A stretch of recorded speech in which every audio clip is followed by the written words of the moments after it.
3 hari setelah resepsi pernikahan, ibu mertuaku berdiri di tengah ruang tamu apartemen lantai 20 ini. Suaranya datar, tajam. Mulai bulan ini, kamu bayar 5 juta untuk sewa kamar di sini. Nara, aku menatapnya.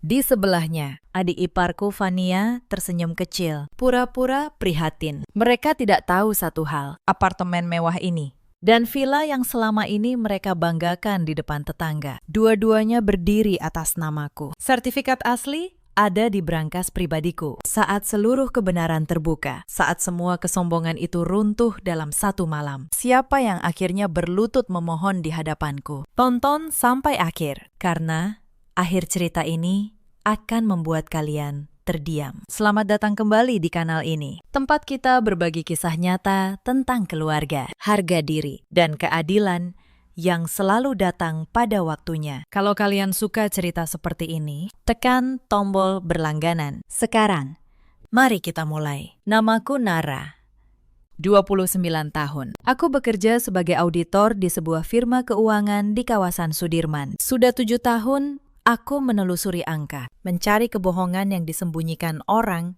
di balik laporan rapi. Pekerjaanku mengajarkan satu hal, angka tidak pernah berbohong. Manusia yang berbohong. 3 minggu yang lalu, aku berdiri di altar dengan gaun putih panjang. Aku percaya, aku perempuan paling beruntung. Pria yang menggenggam tanganku hari itu bernama Arga. Sosok yang kukira akan menjadi tempatku pulang. Hari pernikahan itu indah. Bunga di mana-mana, tamu yang tersenyum.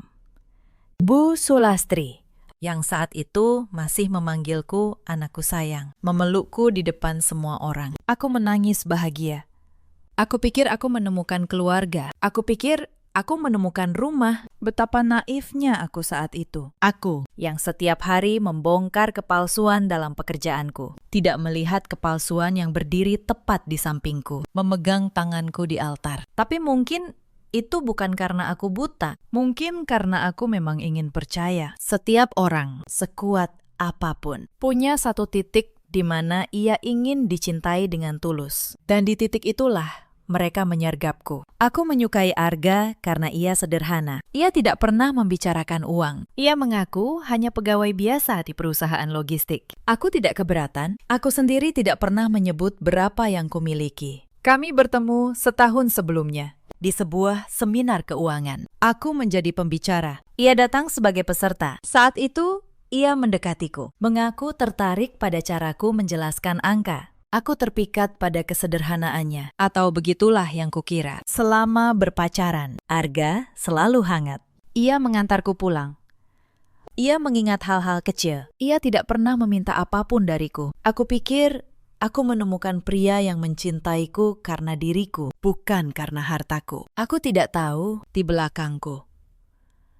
Arga sudah menyelidiki siapa aku sebenarnya. Belakangan, jauh setelah semua ini, aku baru mengerti. Keluarganya tahu aku punya uang. Mereka tidak tahu seberapa banyak, tapi mereka tahu cukup untuk memutuskan bahwa aku layak dijadikan sasaran. Pernikahan ini bagi mereka bukan tentang cinta, tentang panen. Itulah kesalahanku. Aku pikir diam adalah bentuk kerendahan hati. Ternyata bagi keluarga Arga, diam adalah tanda bahwa aku bisa diinjak. Tapi mereka melakukan satu kesalahan besar. Mereka memilih korban yang salah. Mereka tidak tahu perempuan yang mereka kira polos ini menghabiskan hari-harinya membongkar penipuan yang jauh lebih rapi dari yang bisa mereka bayangkan. Sore itu, di apartemen yang baru kami tempati, ilusi indah itu menguap tanpa sisa. Pendingin ruangan terasa mencekik. Bu Sulastri, ibu mertuaku, duduk di sofa kulit dengan punggung tegak. Vania, adik perempuan Arga, 27 tahun, duduk di sampingnya sambil menyeruput kopi yang baru kubuat. Duduklah, Nara, kata Bu Sulastri. Ada yang harus kita bicarakan sebagai keluarga. Aku duduk. Arga berdiri di dekat jendela, memunggungiku. Ia tidak menoleh sama sekali. Apartemen ini milik keluarga kami, lanjut Bu Sulastri. Merawat aset seperti ini butuh biaya, listrik, perawatan, keamanan. Wajar kalau kamu ikut menanggung 5 juta sebulan. Itu pun sudah murah. Aku menatap Arga, meminta penjelasan. Tapi suamiku tetap diam, menatap jalanan di bawah. Mas, kataku pelan. Bukankah sebelum menikah, kamu bilang apartemen ini sudah lunas, milik pribadi? Bu Sulastri mendengus. Sebuah tawa kecil yang sinis. Jangan banyak tanya, Nara.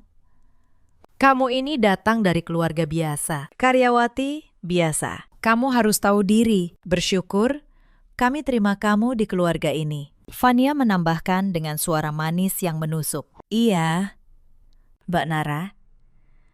Ini demi kebaikan bersama. Jangan dianggap beban, ya. Aku tidak menjawab. Aku hanya mencatat, diam-diam, seperti yang selalu kulakukan pada laporan keuangan yang penuh keganjilan. Karena aku tahu sesuatu yang tidak mereka tahu. Sebelum aku lanjutkan, biar aku ceritakan sedikit tentang siapa aku di luar rumah ini. Karena di kantor, aku bukan menantu yang bisa diinjak. Aku adalah orang yang ditakuti para penipu. Pekerjaanku adalah membongkar kebohongan dalam angka. Selama 7 tahun, aku menangani kasus-kasus besar. Perusahaan yang menggelembungkan laporan. Direktur yang menyembunyikan aliran dana. Aku pernah duduk berhadapan dengan pria-pria berdasi mahal yang mengira mereka terlalu pintar untuk tertangkap. Satu persatu. Aku menjatuhkan mereka, bukan dengan teriakan. Dengan dokumen. Atasanku pernah berkata, Nara, kamu menakutkan. Kamu bisa duduk diam berjam-jam, lalu tiba-tiba menemukan satu angka yang menghancurkan seluruh pertahanan mereka. Aku tersenyum saat itu. Karena, iya benar, kesabaran adalah senjataku. Aku bisa menunggu. Aku bisa diam. Aku bisa membiarkan orang merasa menang sampai mereka lengah. Sampai mereka menunjukkan semua kartu mereka. Dan sekarang, kemampuan yang sama itu aku bawa pulang. Apartemen ini kubeli 2 tahun lalu, lunas. Atas namaku sendiri. Lewat perusahaan properti kecil yang kukelola di luar pekerjaan auditku. Villa di puncak yang sering mereka pamerkan di acara keluarga. Yang katanya warisan turun-temurun keluarga Sulastri. Juga kubeli 6 bulan lalu. Lewat lelang. Dari pemilik lama yang bangkrut. Pemilik lama itu kebetulan adalah keluarga Bu Sulastri sendiri. Mereka menjualnya diam-diam karena terlilit utang. Lalu menyewanya kembali dari pemilik baru lewat perantara. Dan pemilik baru itu adalah aku. Mereka tinggal di rumah mereka sendiri yang sudah bukan milik mereka. Dan mereka tidak tahu siapa pemiliknya sekarang. Aku tahu semua ini sebelum aku menikah dengan Arga. Aku tidak menikah karena cinta buta. Aku menikah karena aku ingin melihat dengan mata kepalaku sendiri. Sejauh mana keluarga ini akan jatuh ketika topeng kesombongan mereka tidak lagi punya pijakan. Malam itu, aku tidak tidur nyenyak. Bukan karena sedih, tapi karena aku sedang menyusun urutan seperti menyusun kertas kerja audit. Satu persatu, rapi. Sampai semua angka bertemu di tempat yang seharusnya. Aku duduk di meja kerjaku sampai dini hari. Di depanku, selembar kertas kosong. Aku menuliskan nama-nama. Bu Sulastri, Vania, Arga.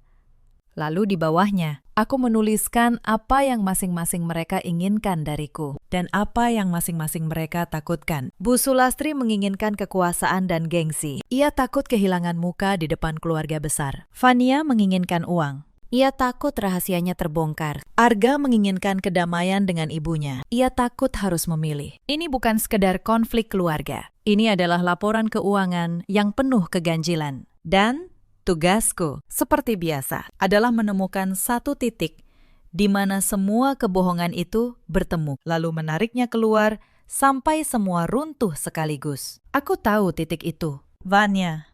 Ia adalah retakan terlemah di tembok mereka. Karena ia yang paling banyak menyembunyikan. Dan orang yang paling banyak menyembunyikan adalah orang yang paling mudah dijatuhkan oleh kebenarannya sendiri. Aku tersenyum sendiri di kegelapan. Lalu, aku tidur. Tenang.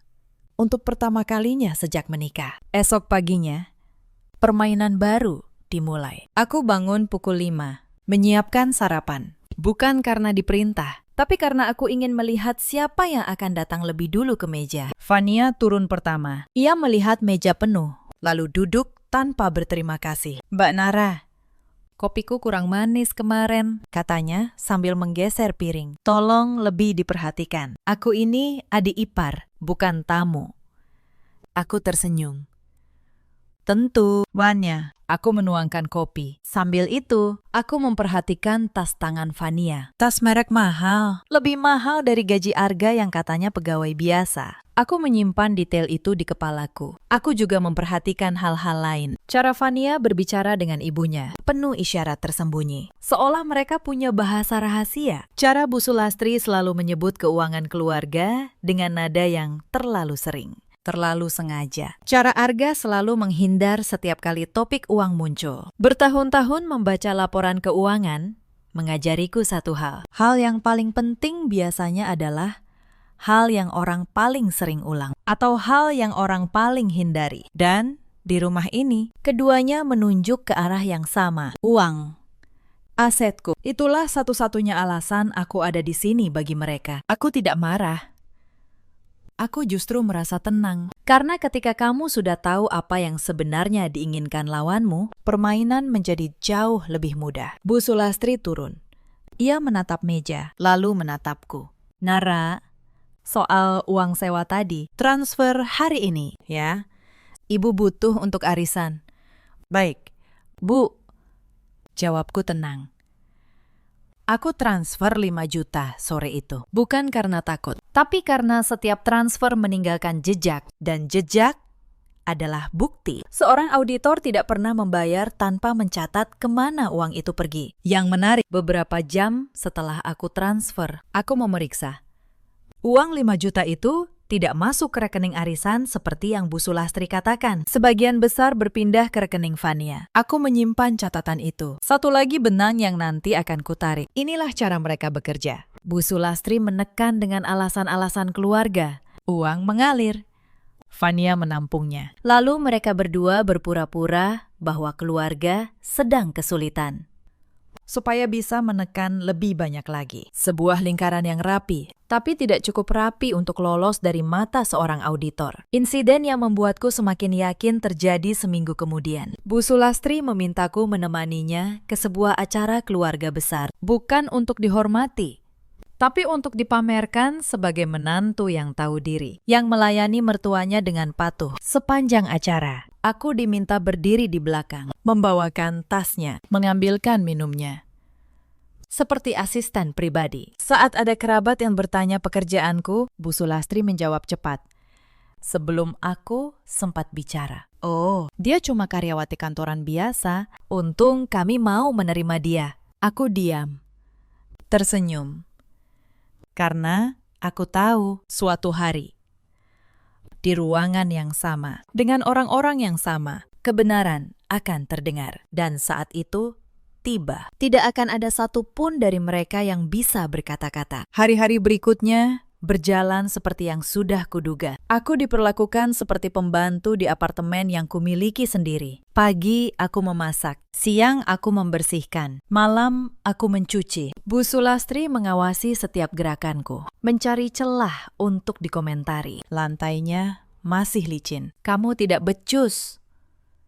Sayurnya keasinan. Di keluarga kami tidak biasa makan begini. Pakaian Vania belum disetrika. Kamu ini istri macam apa? Insiden pertama yang benar-benar membuatku terdiam terjadi pada hari keempat. Bu Sulastri masuk ke kamarku tanpa mengetuk. Ia membuka lemariku, memeriksa pakaianku satu persatu, lalu mengeluarkan beberapa tas dan sepatu yang menurutnya terlalu mahal untuk seorang menantu sepertiku. Dari mana kamu dapat barang-barang ini? Tanyanya curiga.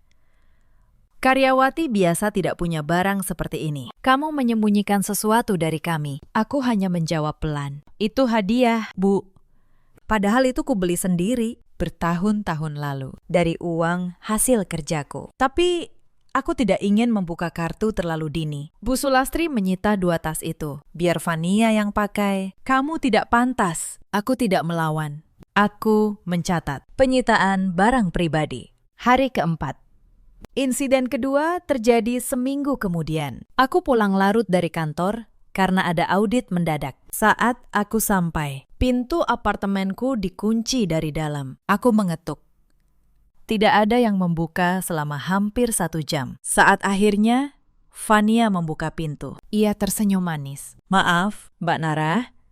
Kami pikir kamu menginap di kantor. Lain kali, kabari, ya. Ini kan rumah keluarga, ada aturannya. Aku mengangguk. Mereka mengunciku di luar apartemenku sendiri. Aku mencatat itu juga. Insiden ketiga lebih menyakitkan. Suatu pagi, Fania menumpahkan kopi ke laptopku yang berisi seluruh kertas kerjaku. Ia bilang tidak sengaja, tapi aku melihat senyum kecil di sudut bibirnya saat aku panik. Untungnya, semua data pentingku sudah lama kuamankan di tempat lain. Tapi ia tidak tahu itu. Ups, katanya santai. Maaf ya, Mbak. Lain kali jangan taruh laptop sembarangan. Insiden keempat. Bu Sulastri mulai menyebar cerita ke tetangga dan keluarga bahwa aku menantu yang sombong, pelit, dan tidak mau membantu keluarga. Beberapa kerabat mulai menelponku, menasihatiku supaya lebih tahu diri. Reputasiku dirusak pelan-pelan, tanpa aku sempat membela diri. Insiden kelima terjadi saat aku sakit. Demam tinggi, hampir 40 derajat. Aku berbaring di kamar. Bukannya merawatku. Bu Sulastri mengetuk pintu dan berkata, "Jangan pura-pura sakit untuk menghindari pekerjaan. Bangun. Masak untuk Fania. Dia juga tidak enak badan." Aku bangun. Aku memasak dengan tubuh menggigil, karena aku tahu setiap penghinaan ini sedang kucatat, dan suatu hari akan kubacakan. Insiden keenam adalah yang paling menyakitkan secara batin. Suatu sore, ibu kandungku datang berkunjung. Ia hanya ingin melihat keadaanku, membawa rantang berisi masakan kesukaanku. Bu Sulastri menyambutnya dengan dingin. Ia tidak menawari ibuku duduk dengan layak. Ia berkata di depan ibuku, "Anak ibu ini memang susah diajari sopan santun. Mungkin karena didikan yang kurang." Aku melihat wajah ibuku berubah. Ia tidak membalas. Ia hanya menggenggam tanganku dan berbisik, "Sabar, Nak." Tapi aku tahu ia terluka. Dan luka itu, lukanya, jauh lebih dalam menusukku daripada semua hinaan yang ditujukan padaku sendiri. Malam itu, untuk pertama kalinya, aku merasa marah yang sesungguhnya, bukan marah yang meledak. Marah yang dingin, marah yang membuatku semakin yakin mereka harus kehilangan semua yang mereka banggakan. Insiden ketujuh menjadi titik balik. Bu Sulastri, tanpa izinku, mengundang seorang makelar ke apartemen. Ia ingin menilai apartemen ini untuk dijual, katanya, supaya keluarga punya modal mengatasi krisis. Ia bahkan belum tahu siapa pemilik apartemen yang sedang ia coba jual itu. Ia berdiri di ruang tamuku, menunjuk-nunjuk, menjelaskan kepada makelar seolah semua ini miliknya. Aku berdiri di pintu, menyaksikan. Tenang, karena aku tahu kesombongan yang sudah sampai ke titik ini hanya tinggal menunggu jatuhnya. "Maaf," kataku pada makelar itu, "apartemen ini tidak dijual dan saya minta Anda pergi." Bu Sulastri menatapku tajam. "Beraninya kamu mengusir tamu ibu di rumah ibu sendiri." Aku hanya tersenyum. "Rumah ibu, Bu. Kita lihat saja nanti." Makelar itu pergi dengan bingung. Bu Sulastri marah besar malam itu, tapi aku sudah tidak peduli. Karena dalam kepalaku, semua sudah siap. Aku hanya menunggu satu langkah lagi dari mereka. Langkah yang akan membuat semuanya runtuh dalam 1 hari. Arga tidak pernah membelaku. Sekali, 2 kali. Aku menatapnya, berharap ia bicara, tapi suamiku hanya menunduk, lemah, patuh pada ibunya seperti anak kecil yang takut dimarahi. Suatu malam, aku mencoba berbicara dengannya. "Mas, aku merasa diperlakukan seperti pembantu di rumah ini." Arga menghela napas panjang. "Sabar, Nara, ibu sudah tua. Ini cuma soal penyesuaian. Kamu yang harus mengalah." Aku selalu mengalah. "Mas?" "Ya, karena itu memang tugasmu sebagai menantu." Aku menatap wajahnya lama. Wajah yang dulu kukira teduh, sekarang hanya terlihat seperti dinding kosong. Tidak ada yang bisa kuandalkan di balik mata itu. Malam itu, Aku berhenti berharap pada Arga. Sepenuhnya, aku tidak menangis. Aku hanya membuka laptop, masuk ke folder terkunci, dan membaca ulang sertifikat apartemen dan villa. Atas namaku, hitam di atas putih. Aku menutup laptop dengan tenang. Mereka boleh menghinaku hari ini, karena setiap hinaan sedang kucatat. Dan suatu hari, semua catatan ini akan kubacakan. Yang aneh, di rumah aku diperlakukan seperti tidak berarti. Tapi di kantor, pada minggu yang sama, aku justru memimpin sebuah audit besar terhadap perusahaan yang menggelembungkan asetnya hingga puluhan miliar. Direktur perusahaan itu, pria berusia 60 tahun, dengan reputasi besar, duduk di hadapanku, mencoba menjelaskan angka-angka yang tidak masuk akal. Aku mendengarkan dengan tenang. Lalu aku meletakkan satu lembar dokumen di mejanya. Satu lembar. Dan seluruh pertahanannya runtuh. Dari mana Anda dapat ini? Tanyanya. Wajahnya pucat.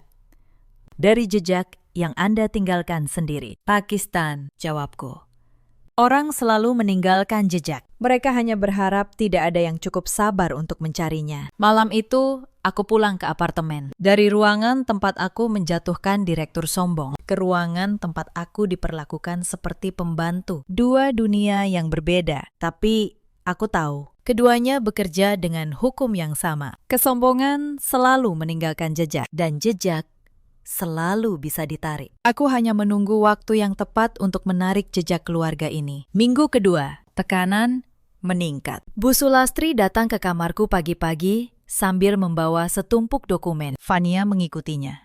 Tersenyum seperti biasa. Nara, kita perlu bicara serius, kata Bu Sulastri. Keluarga kami sedang ada sedikit kesulitan keuangan. Hanya sementara. Kami butuh kamu menandatangani ini. Aku menerima dokumen itu, membacanya pelan, sangat pelan, karena aku tahu cara membaca dokumen jebakan. Bertahun-tahun aku membaca kontrak yang dirancang untuk menipu. Aku tahu di mana jebakan biasanya disembunyikan, di klausul kecil di bagian bawah, di kata-kata yang terdengar biasa, tapi punya makna hukum yang dalam, di tanda tangan yang diminta terburu-buru, sebelum korban sempat berpikir. Dan dokumen ini dirancang dengan cara yang sama. Itu adalah surat kuasa, yang isinya memberikan Bu Sulastri hak untuk mengatur seluruh rekening dan asetku atas nama pengelolaan keuangan keluarga. Di bagian bawah, dengan huruf kecil, ada klausul yang memberi hak untuk memindah tangankan aset tanpa persetujuan tambahan dariku. Sekali aku tanda tangan, semua yang kumiliki bisa berpindah tangan hanya dengan tanda tangan Bu Sulastri. Aku mengangkat wajah. Ini surat kuasa penuh. Bu, atas semua rekening saya, bahkan atas aset saya, hanya formalitas, kata Fania. Cepat, supaya keuangan keluarga teratur. Ibu kan lebih berpengalaman. Mbak Nara percaya keluarga, kan? Aku menatap Fania, senyumnya manis. Tapi matanya tidak. Matanya adalah mata seseorang yang sedang menghitung berapa banyak yang bisa ia ambil dariku. Aku mengenali tatapan itu. Aku sudah melihatnya ratusan kali di ruang rapat, di wajah para penipu yang kuhadapi. Disinilah aku melihat wajah asli mereka. Bukan sekedar mertua yang galak, tapi dua orang yang sudah merencanakan ini sejak awal. Fania bukan adik ipar yang naif. Ia otaknya, ia yang menyusun, ibunya yang menekan.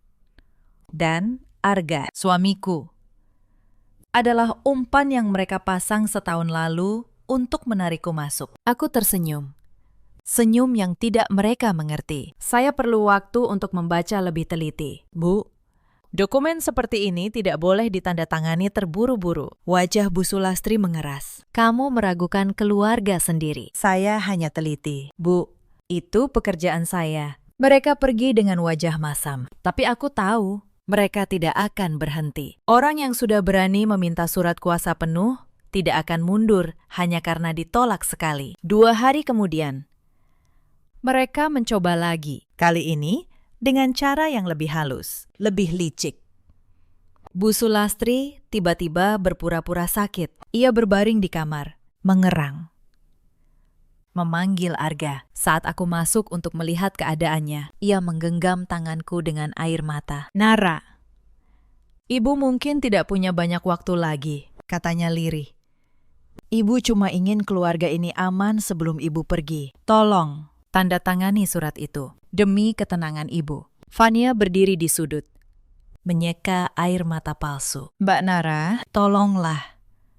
Ibu sudah tua. Jangan sampai Mbak menyesal nanti. Aku hampir tertawa melihat pertunjukan itu. Tapi aku menahan diri. Aku tahu ini hanya babak baru dari permainan yang sama. Tentu. Bu, jawabku lembut.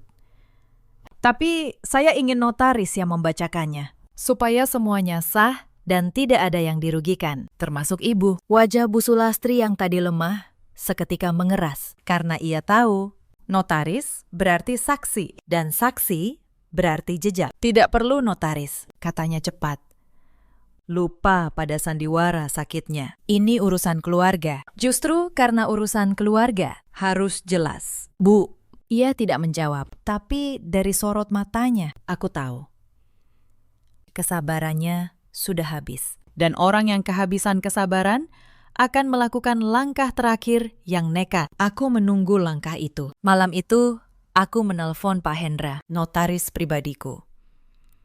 Orang yang sama yang mengurus sertifikat apartemen dan villa 2 tahun lalu. Pakistan, saya rasa waktunya sudah dekat, kataku. Tolong siapkan semua dokumen asli, sertifikat, akta lelang villa lengkap dengan riwayat kepemilikan, dan satu lagi, mutasi rekening yang saya kirim minggu lalu. Siap. Bu Nara, jawabnya. Anda yakin ingin membuka semuanya sekaligus? Ya, Pakistan, sekali buka semuanya. Saya tidak suka menyelesaikan sesuatu setengah-setengah. Saya mengerti. Kapan Anda butuh saya? Saya akan menelpon. Tapi, siapkan diri. Mungkin besok. Aku menutup telepon, lalu menatap langit Jakarta dari jendela lantai 20. Mereka pikir mereka sedang menjebakku. Padahal mereka sedang berjalan masuk ke ruangan yang sudah kukunci dari luar. Keesokan harinya, tekanan berubah menjadi penghinaan terbuka. Minggu itu juga, aku mulai menelusuri jejak keuangan keluarga Sulastri dengan cara yang paling kupahami. Sebagai auditor, aku tahu di mana mencari. Aku tidak menyentuh apa yang bukan hakku. Tapi catatan publik, akta jual beli, riwayat lelang.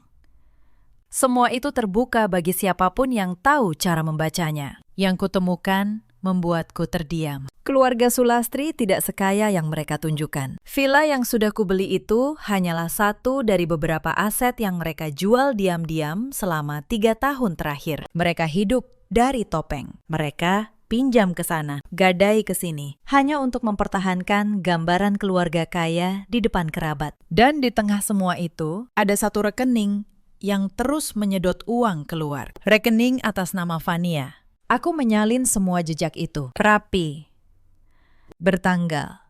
Seperti kertas kerja audit yang siap dipresentasikan. Aku tidak tahu kapan aku akan membutuhkannya. Tapi seorang auditor selalu menyimpan bukti. Jauh sebelum ia tahu untuk apa bukti itu nanti. Malam itu, untuk pertama kalinya sejak menikah, aku tidur nyenyak karena aku tahu papan caturnya sudah lengkap. Aku hanya menunggu mereka menggerakkan bidak terakhir. Dan mereka menggerakkannya lebih cepat dari yang kuduga. Keesokan harinya, tekanan berubah menjadi penghinaan terbuka. Bu Sulastri mengundang seluruh keluarga besar ke apartemen. Paman, bibi, sepupu Arga, semua datang. Katanya acara halal bihalal kecil, tapi aku tahu itu jebakan sosial. Mereka ingin mempermalukanku di depan banyak orang, supaya aku menyerah dan menandatangani surat kuasa itu. Aku memasak untuk 20 orang sendirian. Rendang, opor, semua. Sementara Fania duduk memamerkan tas barunya kepada para sepupu. Sejak pagi aku berdiri di dapur. Tangan-tanganku bekerja, tapi pikiranku tenang. Setiap kali ada tamu yang lewat dan memandangku dengan iba, aku hanya tersenyum. Mereka pikir aku menantu malang yang sedang diuji. Mereka tidak tahu. Hari ini bukan ujian untukku. Hari ini adalah ujian untuk mereka semua. Para sepupu Arga datang dengan pakaian terbaik. Mereka berbisik-bisik tentangku. Itu menantu baru yang katanya susah diatur. Kasihan Bu Sulastri, dapat menantu yang tidak tahu diri. Aku mendengar semuanya. Aku tidak tersinggung.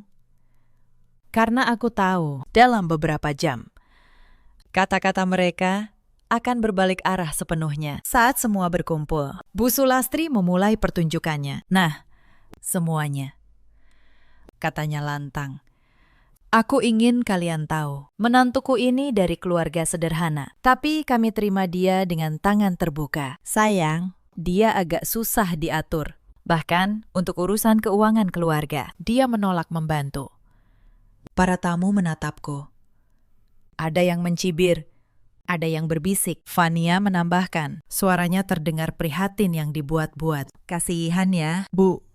Mungkin Mbak Nara belum paham arti keluarga. Di tempat asalnya mungkin berbeda. Tangan seorang bibi menepuk bahuku. Kasihan yang merendahkan. Sabar ya.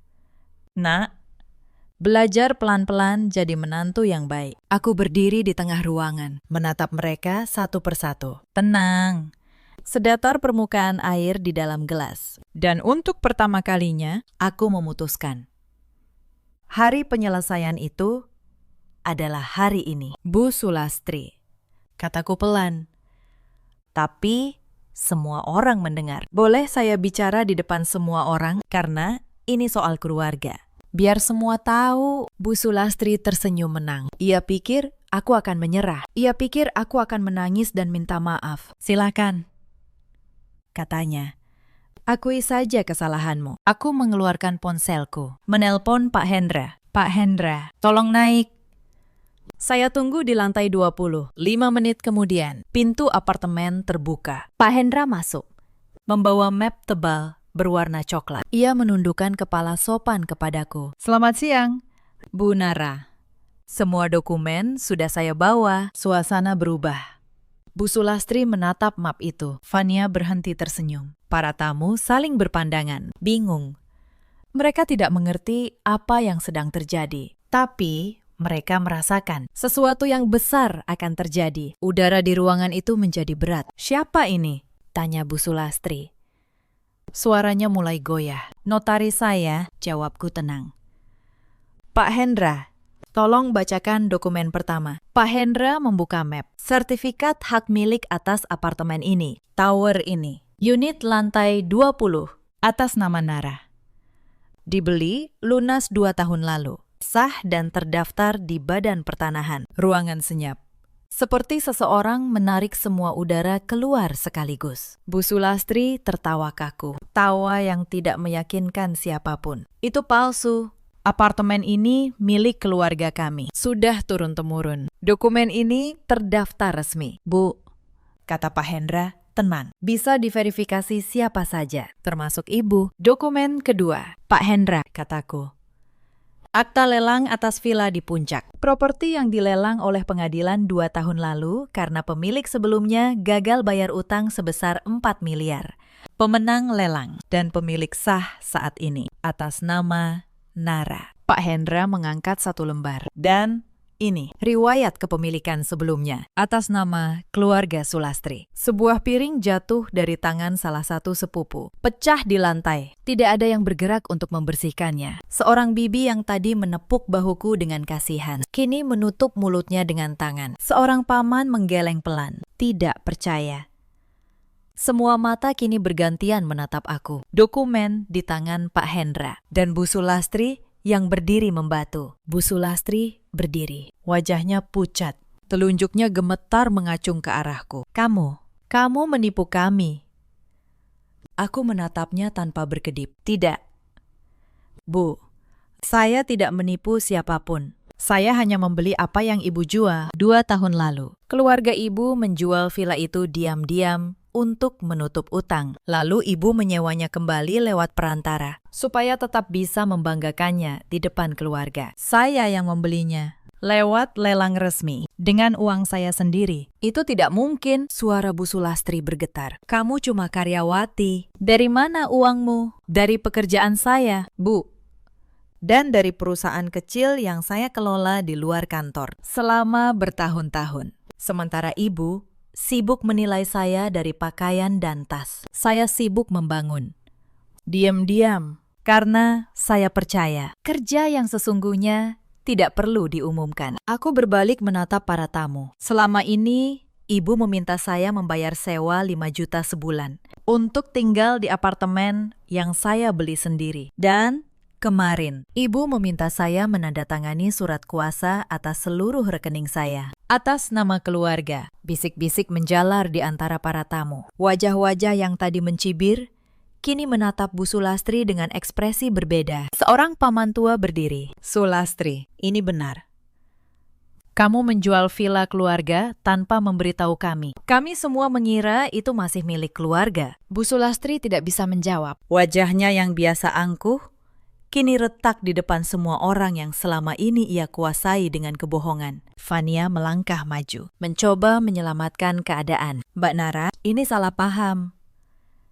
Kita bisa bicara baik-baik. Kita kan keluarga. Aku menatapnya. Lama. Keluarga. Banyak. Kamu yang menyusun surat kuasa itu, kan? Aku tahu. Karena dokumen itu disusun oleh pengacara, bukan oleh ibu yang katanya hanya ibu rumah tangga. Bahasa hukumnya terlalu rapi. Dan tas yang kamu pamerkan setiap hari itu, dibeli dari mana? Dari uang sewa yang kalian peras dariku, atau dari rekening keluarga yang sedang krisis? Fania membeku, wajahnya memerah, lalu memutih. Kamu tidak punya bukti, katanya. Suaranya mulai pecah. Aku tersenyum tipis. Vania, aku seorang auditor. Aku tidak pernah berbicara tanpa bukti. Aku tahu satu hal lagi yang belum kukatakan. Aku menyimpannya sampai akhir. Pak Hendra, dokumen terakhir. Pak Hendra mengeluarkan selembar mutasi rekening. Riwayat transfer ke rekening atas nama Fania selama 6 bulan terakhir. Total 400 juta. Bersumber dari rekening keluarga Sulastri yang sedang dinyatakan dalam kesulitan keuangan. Suasana ruangan berubah total. Para tamu yang tadi menatapku dengan kasihan, kini menatap Fania dengan ngeri. Bu Sulastri menoleh ke arah Fania. Syok. Fania, uang itu. Kamu bilang untuk membayar utang keluarga. Fania menunduk. Tidak bisa menjawab, jawab ibu. Fania. Suara Bu Sulastri meninggi. Kali ini bukan padaku, tapi pada anaknya sendiri. Fania mundur selangkah. Aku cuma pinjam. Bu, aku akan kembalikan 400 juta. Bu Sulastri terduduk di sofa. Itu uang terakhir kita. Uang yang seharusnya untuk menutup utang bank. Rupanya, di balik semua ini, Fania bukan hanya menjebakku. Ia juga diam-diam menguras keluarganya sendiri. Krisis keuangan keluarga itu, sebagian besar, adalah ulahnya. Dan mereka berdua merencanakan mengambil asetku untuk menutupi lubang yang dibuat Fania. Ibunya menekan dari depan, anaknya menggali dari belakang. Arga akhirnya bersuara untuk pertama kalinya hari itu. Suaranya gemetar. Bu, Van, ini benar semua. Selama ini, kalian membohongi aku juga. Tidak ada yang menjawab. Diam itu sudah cukup menjadi jawaban. Aku menarik napas, lalu berbicara dengan suara yang tenang. Tapi setiap kata jatuh seperti palu. Aku tidak meninggikan suara. Aku tidak perlu, karena di ruangan itu, semua mata sudah tertuju padaku. Bukan lagi pada Bu Sulastri yang biasa berkuasa. Bukan lagi pada Fania yang biasa memikat. Pada aku, perempuan yang selama ini mereka kira diam karena lemah. Mulai hari ini, saya cabut izin tinggal kalian di apartemen ini dan di Villa Puncak. Kalian punya waktu 30 hari untuk pindah. Sesuai hukum. Pak Hendra akan mengurus surat pemberitahuannya. Kamu tidak bisa mengusir kami, teriak Bu Sulastri. Aku ibu mertuamu. Saya bisa, Bu, karena ini rumah saya. Sertifikatnya atas nama saya. Hukum berpihak pada pemilik yang sah. Aku menoleh ke arah Arga, suamiku. Pria yang tidak pernah sekalipun membelaku. Dan kamu. Mas, aku sudah menyiapkan surat gugatan cerai. Pak Hendra membawanya. Kamu tidak perlu khawatir soal harta, karena tidak ada hartamu yang kuambil. Semua yang ada di rumah ini memang tidak pernah jadi milikmu. Arga jatuh terduduk di sofa, wajahnya hancur. Ia akhirnya mengerti. Ia kehilangan segalanya. Karena ia tidak pernah punya keberanian untuk berdiri di sisi orang yang benar. Aku tidak meninggikan suara. Aku tidak menangis. Aku tidak melempar apapun. Aku hanya mengambil tasku, menatap mereka satu persatu untuk terakhir kalinya, lalu berjalan menuju balkon untuk menghirup udara. Di belakangku, aku mendengar Bu Sulastri mulai menangis. Aku mendengar Fania mencoba membela diri pada para tamu. Aku mendengar Arga memanggil namaku dengan suara pecah. Aku tidak menoleh, tapi sebelum aku sampai ke balkon, terjadi sesuatu yang akan kuingat seumur hidupku. Bu Sulastri, perempuan yang 3 minggu lalu berdiri angkuh menuntut sewa 5 juta, kini turun dari sofa. Perlahan, lututnya menyentuh lantai marmer yang dulu ia banggakan. Tangannya terulur ke arahku. Nara, tolong. Suaranya pecah. Jangan usir kami. Ibu, mohon. Ibu salah. Ibu minta maaf. Di sebelahnya, Fania ikut berlutut.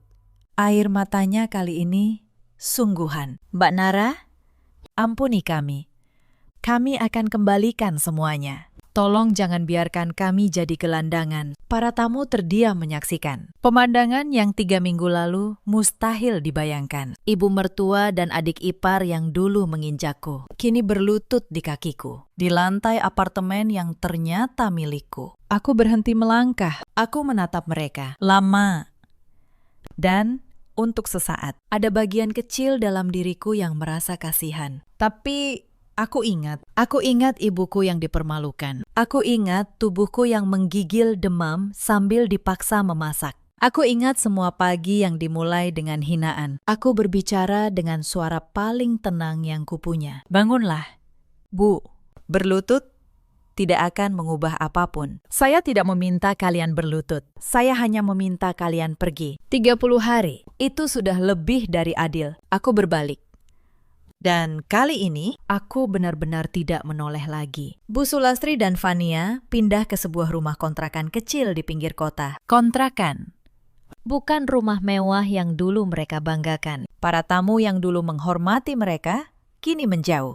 Karena cerita itu menyebar di seluruh keluarga besar. Kabar tentang villa yang dijual diam-diam. Tentang utang yang ditutupi dengan kebohongan. Tentang uang 400 juta yang hilang. Semua itu menjadi bahan pembicaraan di setiap acara keluarga. Bu Sulastri yang dulu duduk di kursi terhormat, kini tidak diundang kemana-mana. Kekuasaan yang ia bangun di atas penghinaan runtuh secepat ia membangunnya. Fania diselidiki keluarganya sendiri atas uang 400 juta yang ia ambil. Tidak ada lagi yang percaya padanya. Tas-tas mahalnya satu persatu ia jual untuk bertahan hidup. Pria yang dulu dekat dengannya, yang katanya akan menikahinya, menghilang begitu tahu Fania tidak lagi punya apa-apa. Ia yang dulu paling pandai membaca kelemahan orang lain, akhirnya menjadi orang yang paling sendirian. Arga, suamiku yang dulu, tinggal bersama mereka. Pegawai biasa, dengan gaji biasa, yang sekarang harus menanggung ibu dan adiknya tanpa apartemen mewah, tanpa villa, tanpa istri yang dulu menanggung semuanya dalam diam. Beberapa kali ia mencoba menghubungiku, mengirim pesan panjang, meminta maaf, mengatakan ia baru sadar betapa berharganya aku, betapa ia menyesal tidak pernah membelaku. Aku membaca pesan-pesan itu sekali, lalu aku tidak membalas. Bukan karena aku membencinya, tapi karena penyesalan yang datang setelah semuanya hilang. Bukan lagi tanggung jawabku untuk menampungnya. Perceraian kami selesai dengan cepat. Aku tidak meminta apapun darinya. Aku tidak perlu. Aku kembali ke apartemenku. Apartemen yang sama, di lantai 20 yang sama. Tapi sekarang sunyi, tenang.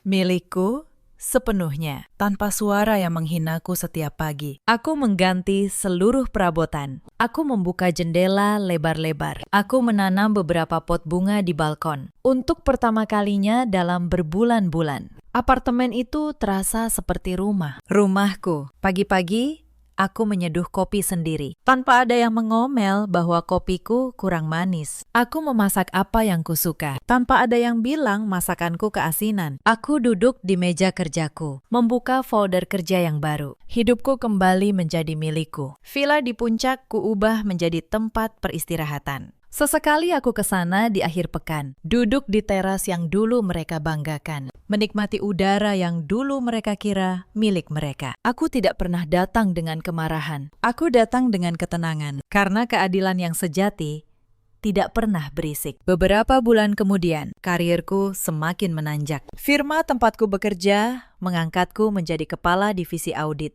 Perusahaan propertiku yang dulu kecil, kini berkembang.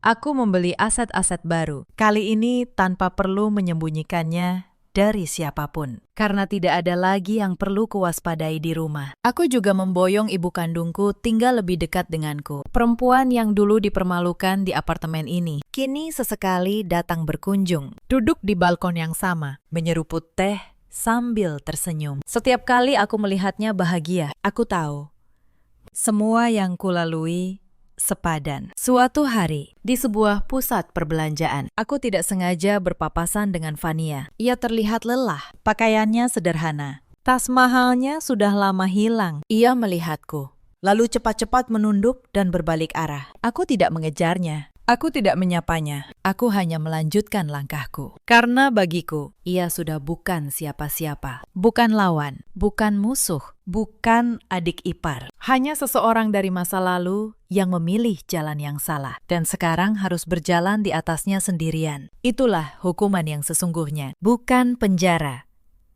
Bukan kehancuran yang dramatis, tapi harus hidup setiap hari.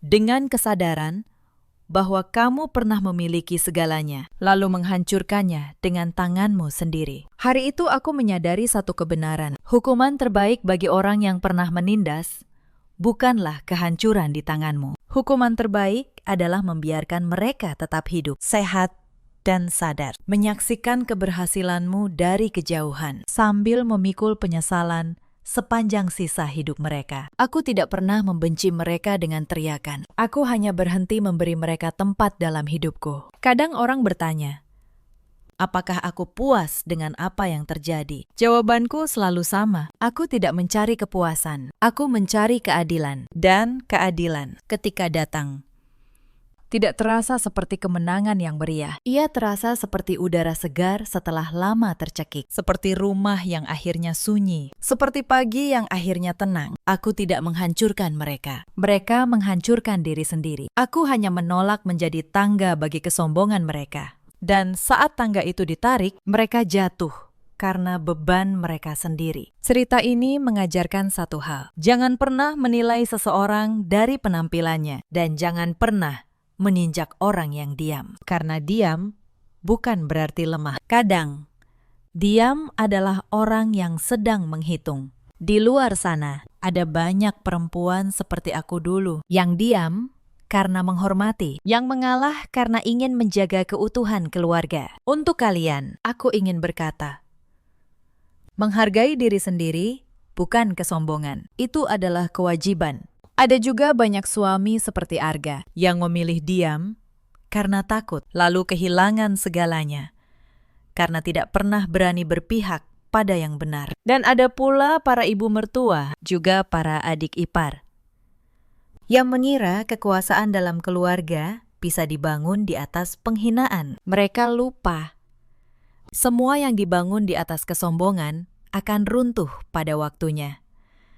Dalam hidup, kita selalu punya pilihan untuk diam dan terinjak atau diam dan bersiap. Aku memilih yang kedua. Kalau kalian punya kisah sendiri tentang keluarga, harga diri, dan keadilan, ceritakan di kolom komentar. Aku akan membacanya satu persatu. Terima kasih sudah menemani sampai akhir. Sampai jumpa di kisah berikutnya.